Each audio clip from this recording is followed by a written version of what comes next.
भगवद गीता की कहानी vertical bar. एक बार गांव में एक बूढ़ा अपने पोते के साथ रहता था। बूढ़ा रोज सुबह जल्दी उठकर भगवद गीता पढ़ने के लिए मेज पर बैठ जाता था। उनका पोता दादाजी का प्रशंसा करता था और अपने दादाजी जैसा बनना चाहता था। इसीलिए पोता दादाजी की तरह सब कुछ करने की कोशिश करता था। एक दिन पोता अपने दादाजी के पास गया और कहा, दादाजी, मैं आपकी तरह रोज मेज पर बैठकर भगवद गीता पढ़ता हूँ, लेकिन मैं इसे ज्यादातर समझ नहीं पाता हूँ। और जो कुछ भी मैं समझ पाता हूँ, किताबें बंद करने के साथ साथ मैं उसे भूल जाता हूँ। अगर मैं जो पढ़ता हूँ उसे भूल जाता हूँ, तो भगवद गीता पढ़ने से मुझे क्या लाभ होता है? तब दादाजी एक कोयले की टोकरी पकड़े हुए थे। वह पोते की तरफ देखा और उसे कोयले की टोकरी देते हुए कहा, नदी पर जाओ और मेरे लिए एक टोकरी पानी लेकर आओ।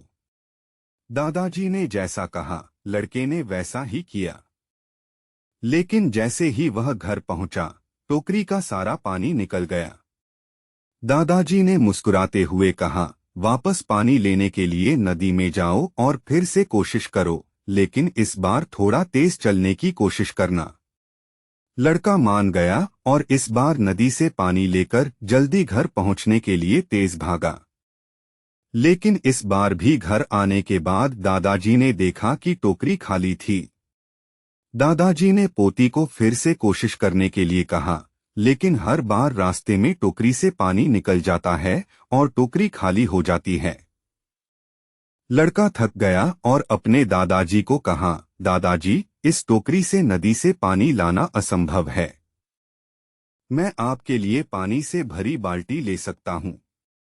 दादाजी ने उत्तर दिया, मुझे पानी की बाल्टी नहीं चाहिए, मैं चाहता हूँ कि तुम उस कोयले की टोकरी में से ही पानी नदी से लाकर आओ और कोशिश करो।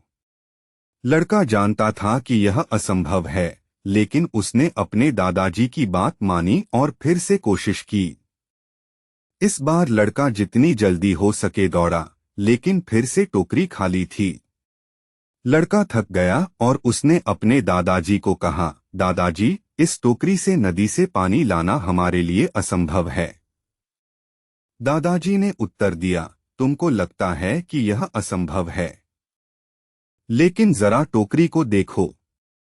लड़के ने टोकरी की ओर देखा और देखा कि टोकरी बहुत साफ सुथरी दिख रही है। उसने देखा कि टोकरी से कोयले के सारे दाग हट गए हैं। अब कोयले की टोकरी अंदर और बाहर से साफ हो गई थी।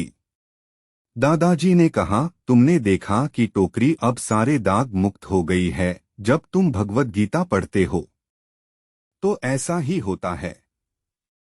तुम जो पढ़ते हो उसे तुम समझ या याद नहीं रख सकते हो, लेकिन यह शब्द तुम्हें अंदर से और बाहर से बदल देगा।